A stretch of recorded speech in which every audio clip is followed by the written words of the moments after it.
Welcome to Dark Sorcery. I'm Alfredo Martinez, and I have with me Guion Hughes. Guion, good to have you on. Thanks for having me.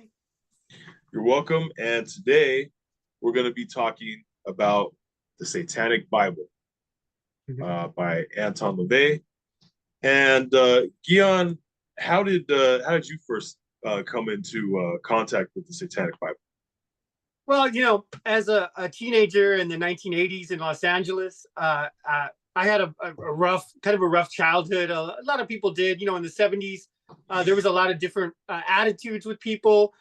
There wasn't really the technology and even the ideas that we have now about more liberalism and accepting things. So, and my father was in Vietnam. He just came back when I was born. We were. So he left, and he had a lot of problems with his service he had to do in Vietnam and all the war and all that. Yeah. So I was drawn to darker subcultures, I guess you'd say, heavy metal, punk rock, things like that. So I would go to shows, and I was more in that crowd.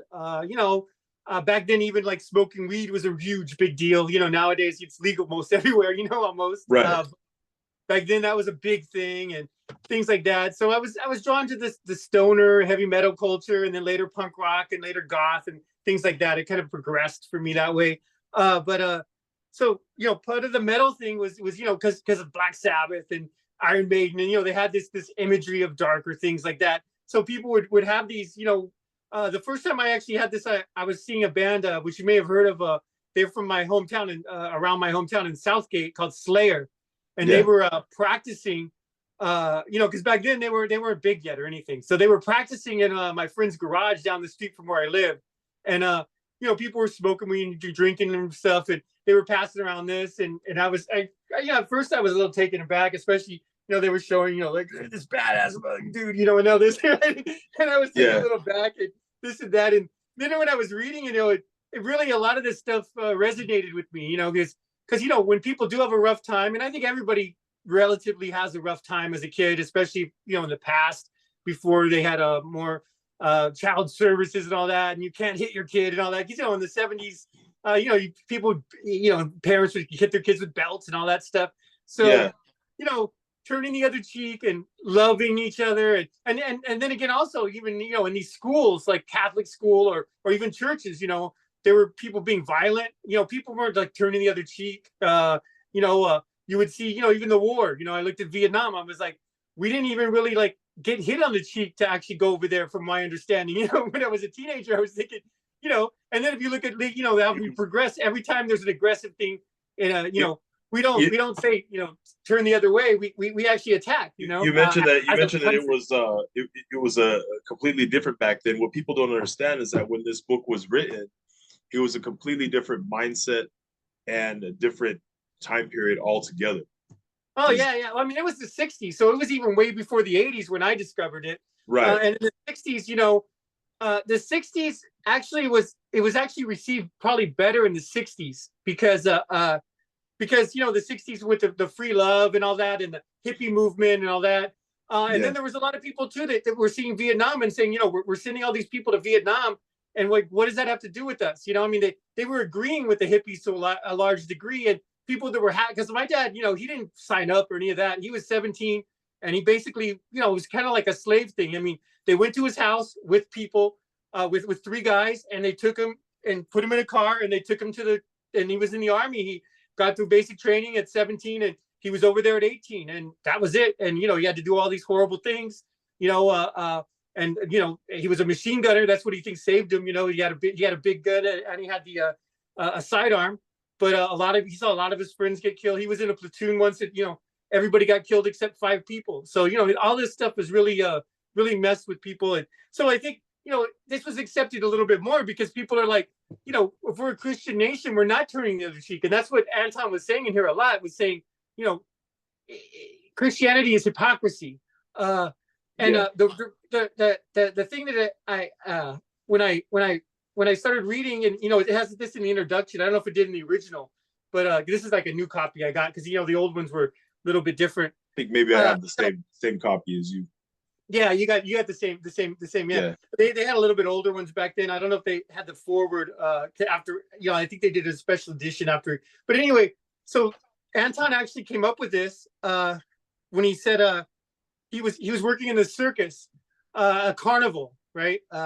Which, if anybody watched, there was a series on HBO called Carnival that was more about what the carnival was like in the 40s, 50s. That's when Anton was working, and he did a lot of things for that. But they, on top of having the lion acts and the clowns and all that, they also had women, like a kind of a brothel. They had naked women's dancing, and they showed that in Carnival where men could actually hire. It was like a kind of a mobile brothel. They had the freak show, which obviously is exploitation. Almost kind of like making fun of people that were born deformed or whatever. Not making fun or exploiting them, at least. Putting them on display, which is that's not very loving. So Right. he saw that people, and then also they had they had a chaplain. They had church services at a lot of these carnivals too. So on Saturday night, he would see all these guys, lusting after women at the tent and making fun of the freaks and doing all kinds of crazy stuff. And then on Sunday, he'd see them atoning and asking for forgiveness, and everybody saying, "Oh, you're forgiven." And he thought, that's just BS. It's hypocrisy, So that's where I think he first got the ideas. And then in the 60s, he actually wrote this and said, I'm just saying what's the real thing is a way of controlling people. It's not true. So I think that's what resonated so much with people. I think that it was more accepted and more of something that was talked about by people back then, because back then, Christianity was more dominant, and because of that, everybody had, like I was saying, a different mindset.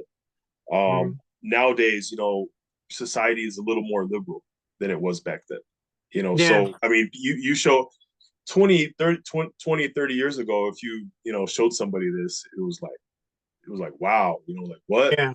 And they were a little interested, maybe a little pushed back. But you show someone this nowadays, and it's like, oh, well, no big deal, because a lot of people already know what it's about, and a lot of people already have that mentality, some of the mentality that this book kind of suggests.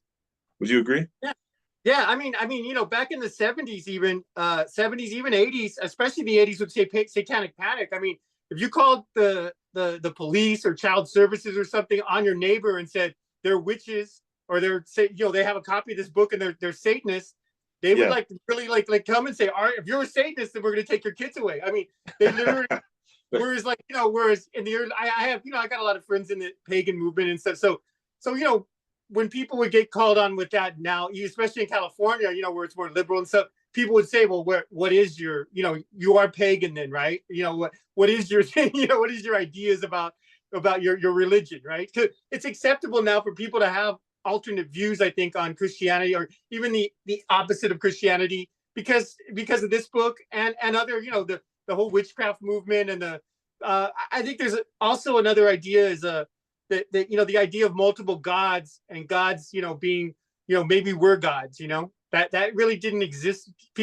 When people said God, they meant the Christian God that the pastor's talking about on Sunday, right. Everything was predominantly monotheistic. And it was everybody had that mentality of, well, if you don't go to church, then you should feel guilty or something like that. It's completely different nowadays. Completely different. If you said, I think I'm a god, they would think that you belonged in an asylum or a mental hospital, really. Right. I mean, that was they would say it's the grandeur or some kind of disorder, and they would say, this person's crazy, basically, So, but now, suddenly, people understand this more, and I think it has to do with the liberal thing and things like that. But I think this book, back in the 80s, when I discovered it in the 80s, the early 80s, it wasn't. But when the Satanic Panic hit, there was a lot of stigma about this still. I mean, I believe that there was a bunch of counter books, and Anton actually, he had to actually sue a few people because they were saying that that people that he was condoning this vast child trafficking and child sex rings and all kinds of stuff, and that wasn't what he's about. If you read the book, he doesn't condone that, and as a matter of fact, not at all. As a matter of fact, this Satanic Bible, ironically, people don't read it, but they just assume it actually has more things saying like, do not go to somebody unless they send a mating signal, and some ideas like, that really is against rape. It's talking about getting consent. And the Bible, you don't have to turn the other cheek, respect is deserved rather than, or love is deserved. Yeah, and if people are weak and act weak, then they probably aren't going to get privileges for that, because that's not how the world works. When I came across this book back in the day, decades ago, I had just gotten away from Christianity, and I was looking into other religions and stuff, and I saw this on the bookshelf at the store, so I thought I'd go ahead and take a look at it, and I was it wasn't all that I had expected it to be, but I liked its philosophical teachings. Mm-hmm. Really, it's mostly a collection of essays that LaVey wrote, but I like the fact that it made you look from a different perspective. Now, like I was saying, it was a different mentality back then when it was written.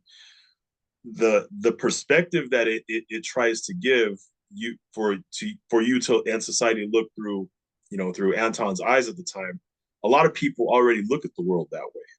Mm-hmm. But this is still historical because this is big in our community.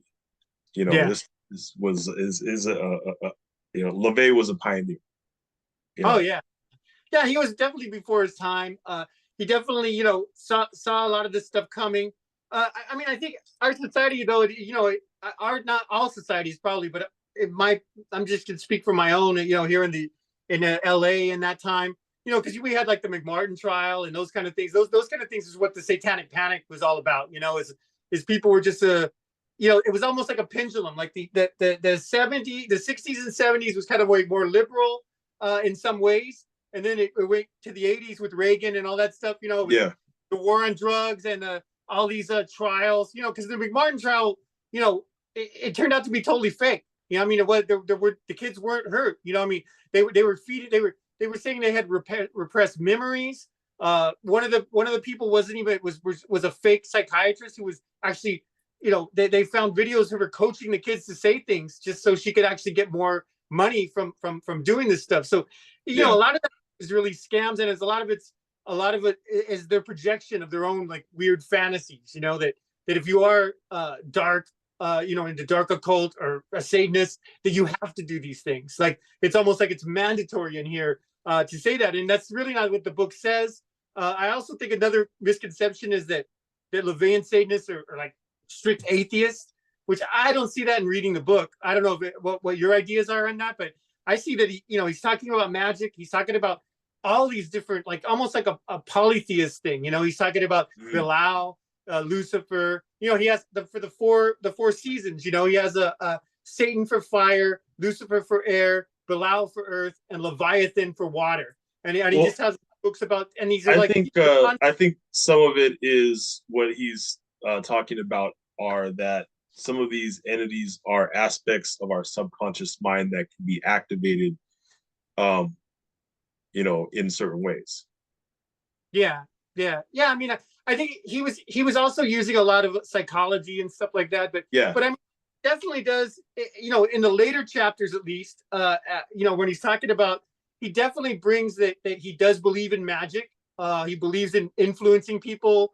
Whether it's like he talks about why dark black magicians are more active at night because it's easier to implant people's things into their dreams and stuff like that. And he's talking about what I think what people thought witchcraft was. I think what his take is that yes, these beings do exist on the astral plane, and from a psychological standpoint can be activated. Would you say that's accurate? Yeah. I think that there's also to me, I think that there's a supernatural element. A lot of people, and this is something that I encountered when I was studying Enochian here in LA. And I think we had some mutual friends that were hanging out with me at that time. And I don't want to say who is, because I don't know if they wanted me to tell, but I would tell people, and these were people into Satanism and a darker occult, and I'd say, hey, come to the Enochian class with Lon Milo Duquette, let's go. And a few of them did, and stuff. But a lot of them would say, I don't want to talk to angels. I'm not into that right hand path angel stuff, right? Yeah. And I would be like, and these were people that were fairly, thing. And I was like, well, do you know that Enochian is in the Satanic Bible? I mean, a lot of people don't. And I mean, I don't like to say that to people because it kind of embarrasses them and whatever. And because, I mean, here it is, the Enochian keys, right? He took Enochian and he actually, made it where he's conjuring demons instead of angels, which, we talked about this before. I mean, I consider these spirits, you could call them angels, you could call them demons, just like you could call humans. You could say, right, that's a good guy or he's a horrible jerk or whatever, right? You just, it's still a human being, right? Everybody has their good points and bad points. I think people just label and with all these different ideas and stuff. So this is supernatural. I mean, Enochian, if you're calling spirits, I would say if you believe in spirits, then isn't a god just like a pumped up spirit? But I think what the idea that they think that LaVeyan Satanists are all strict atheists is because he was saying against God, and God back then meant God, Yod He Vav He, the actual God that whatever the preacher was talking about, and the devil was maybe another god or a concept or an atheistic concept. I think maybe it's because he focuses more on self-worship. Yeah. Rather than other occult books that will focus on, really speaking with an entity or, working with an entity directly in different ways. But this is more of a psychological viewpoint. But yeah, I do get what you're saying, man. Yeah. Well, I mean, like, let me read this one section real quick. I mean, just a couple of them. This is like page 40 here. So right. What did you're alive? And he does go into, saying that the God is kind of a sham and stuff. But the first sentence he says here is, it is a popular misconception that the Satanist does not believe in God. The concept of God as interpreted by man has been so very varied throughout the ages that the Satanist simply accepts the definition which suits him best. So right there, I mean, that's not saying that, he's saying a popular misconception is that Satanists don't believe in God, which not believing in God is atheist. And yeah, I think what happened was, and these are more like interviews, not necessarily from the book. I think when the Satanic Panic really ramped up hardcore, I mean, LaVey, he was working with, not working with necessarily, but he was an actor, and he had friends that were in the police force and things like that. So when people did on him and say, are you really, and he would say, I'm a showman, I'm really an atheist, come on, and it kind of like a way that people kind of wiggle out of their trolls a little bit, online and stuff. I think he was trying to just justify his troll a little bit and saying, I'm really an atheist, I'm a showman, I'm doing this, to kind of, and that's why this book, this Satanic Bible and the Necronomicon were the only books you could find basically in bookstores. And they were, they were rare. It was rare that you would find them. Sometimes you had to order them because people thought they were kind of jokes or not jokes, but like parodies. They were like, oh, it's like shock value, like a horror movie, like right. When you say Satan's Angels, like, or the, something like that in a horror movie, people are like, oh, they're not really like having a satanic thing in the studio. These aren't real Satanists. They're actors, And that's what I think they thought the Necronomicon and the Satanic Bible were. And to a certain degree, I could see where both of those works, they try to like kind of of course not get called to task by the Satanic Panic and actually put in jail because they could have been, Right. Well, this is also from the viewpoint of someone who's very bitter, had with the Christian church, which back in his day really tried to hammer things into your head. This is the way it is. And all that, like, on the 9 satanic statements, Satan represents indulgence instead of abstinence. Satan represents vital existence instead of spiritual pipe dreams. So basically, he's saying, let's be down to earth here. Let's look at the big picture instead of focusing on irrelevant facts and stuff like that. Yeah, yeah. Well, I mean, I think that comes from his work in the carnival, right? I mean, he was people if they, people don't go to churches unless they're kind of like guilted into doing it, or they feel guilty, or people say if you don't go, you're a bad person. Right. Which that with cancel culture nowadays, people don't necessarily have certain beliefs unless they're afraid of a big dopamine fueled mob is going to like attack them and saying you're a bad person if you don't go for this, or you're this kind of phobe if you don't believe in that.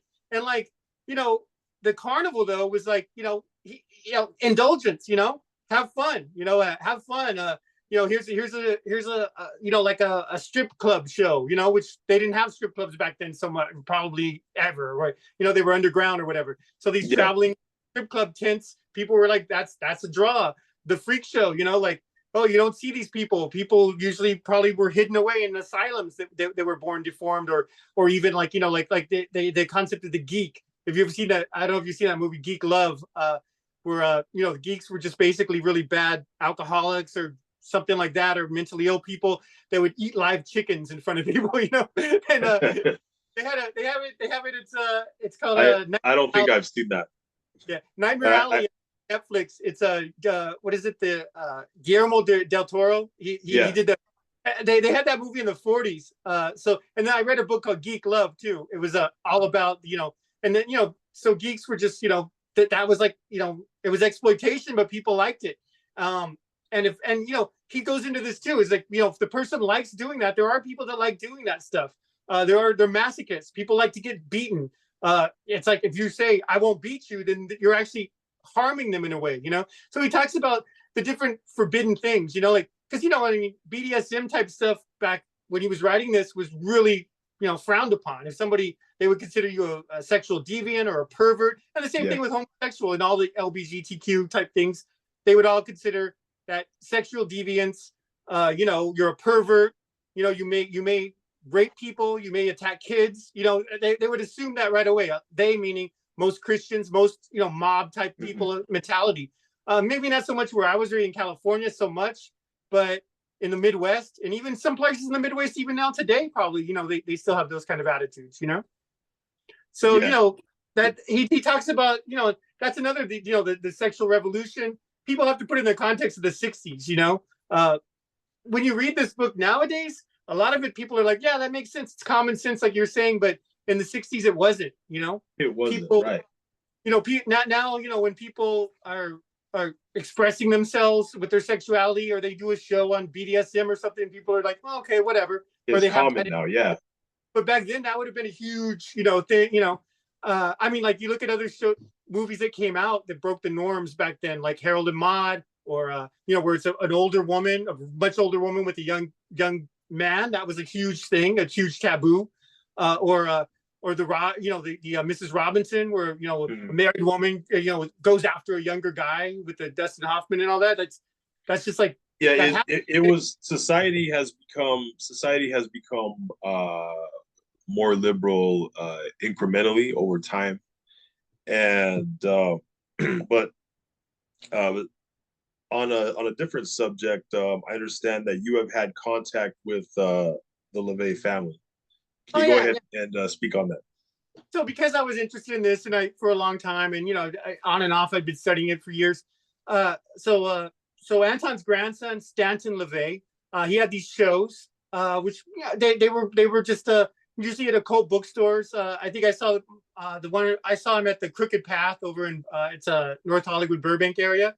And he would basically just show projection. He would show some old pictures of him and his grandfather, and what it was like being raised by his grandfather, and talk about different philosophy of stuff, and at the end you could get stuff signed by him. I got a lot of his art. There was Anton's art, and then Stanton also did art, and he also did films. So when I was there, and at the end, of course, you get to take a picture with him and say thanks, good show or whatever. So that's where I actually met Stanton and his wife, and we got to talk, and when, we hung out a little bit. I mean, I because he unfortunately passed away a couple months ago.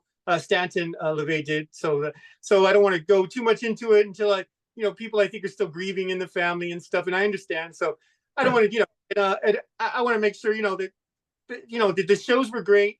I wish he was still here. I miss him. I considered him a friend. I think we both were friends to a certain degree, but more like showbiz friends, I guess, to a certain degree. But we had some talks about things, and and a lot of it, some of it was about the book, some of it was about other things, like the Native American stuff I'm interested in. He had an interest in that also, which is interesting, that people might not think that.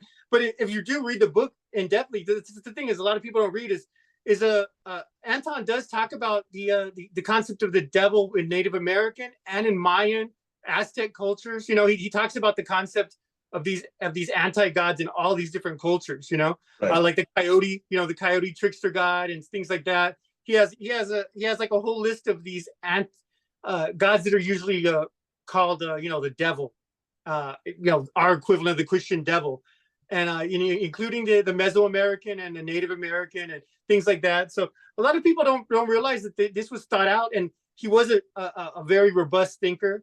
And so was Stanton, and I miss him. I wish I would have had more time, but he was a great guy, and I messaged. I still have some contact with his wife on Facebook or whatever, and I'll share some links. I don't know if she wants me to share links. I'll ask her. I don't know if she's gotten back to me yet, but because she has some. He's still. I believe her or some other people are still running his production company. Right. And he put out some films, and he sold art and things like that. And I've got a lot of his art that he signed for me and things like that. And I was a co-producer. I don't know. I'm not sure if I got an official thing or whatever, but I was co-producing with them and doing, talking about films and putting some fun. So, to see it, but, he was only 42. It's sad. It was young. I don't know if it's disclosed. I haven't read into it too much of what I know. He had some bad health problems. He had a bad back and things like that. I have that too. I got diabetes, and it right. Just happened. But so I'm not sure exactly what the cause is. But yeah. So that was interesting. It was great to just have some interaction with him and talk about his grandfather's book, and he was talking about that his grandfather still had a pet lion. When he was right even because he was an animal trainer from the carnival. He learned that, so he had a pet lion, and and he still played the organ because that was a big thing back then, was playing the bombastic organ while the show was going on. And do you have any say funny stories of interacting with him that maybe the public would not know? Well, some of the things where he would talk about in his shows and stuff like that, and it was funny things, like that about imagine having teenage friends over, if you're a teenager or dating you or something, and a lion comes out or something. You're like, what the hell? Like, speaking of that reminds me of how how funny it is of some people who are very naive.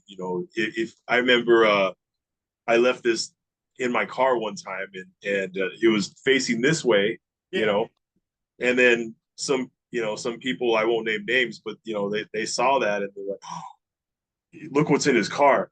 Yeah. Don't touch it. It's like it's just a book from Barnes and Noble. Yeah, no, I know. I mean, but that's thing, yeah. But yeah, man, it's definitely. Let me ask you this: how would society or the occult community be different in general if this book had not come out? If something else was, something else came up, if this wasn't around?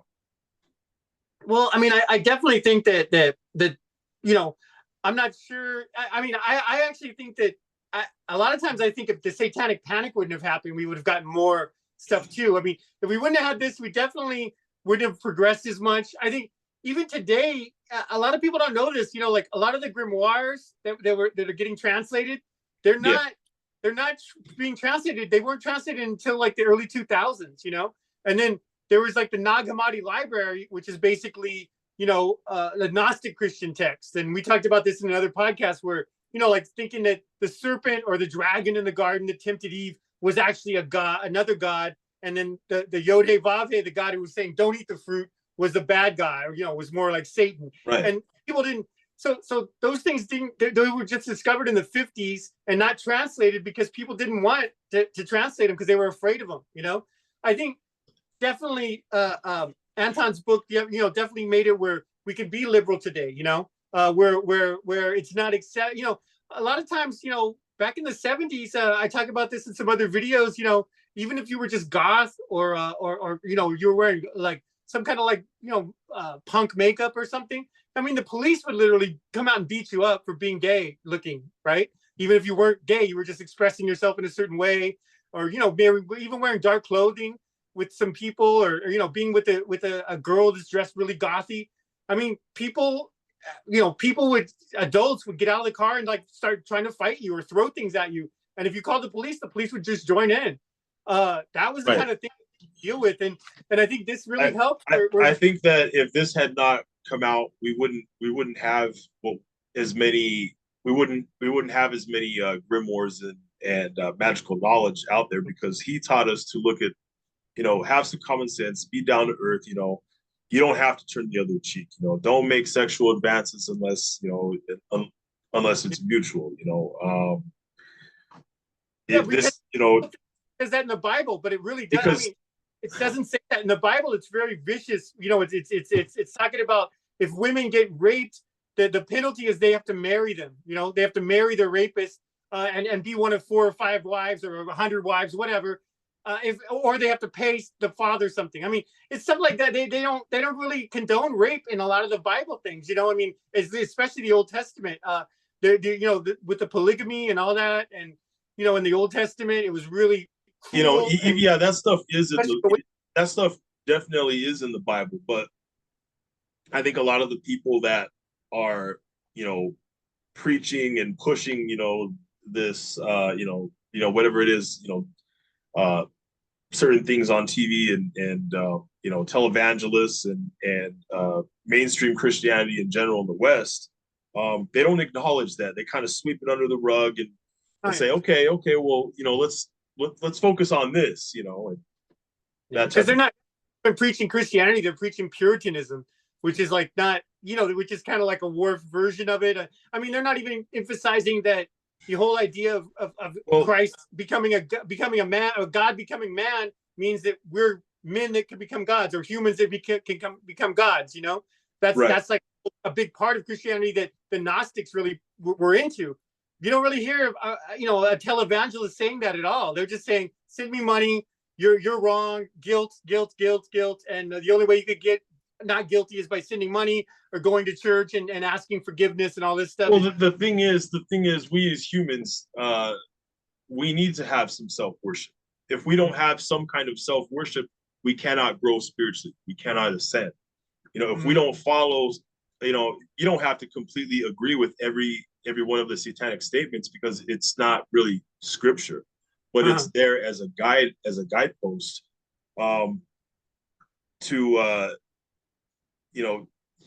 basically with most of the satanic statements, it allows you to grow spiritually, it allows you to become more of a balanced person, that type of thing. And for that reason, I think that's why, with this as somewhat of a foundation in our occult history, that we were able to become balanced and put more material out there. You know what I mean? That's just a guess, but it's been a very good conversation here. And we can do a part 2 sometime if you're down. Sure. I think next time we'll get more into specific areas here and discuss them line by line. Guion, thanks again for coming on. This has been a good discussion on the Satanic Bible. Thanks a lot. Yeah. All right, and everybody watching, like and subscribe to Dark Sorcery.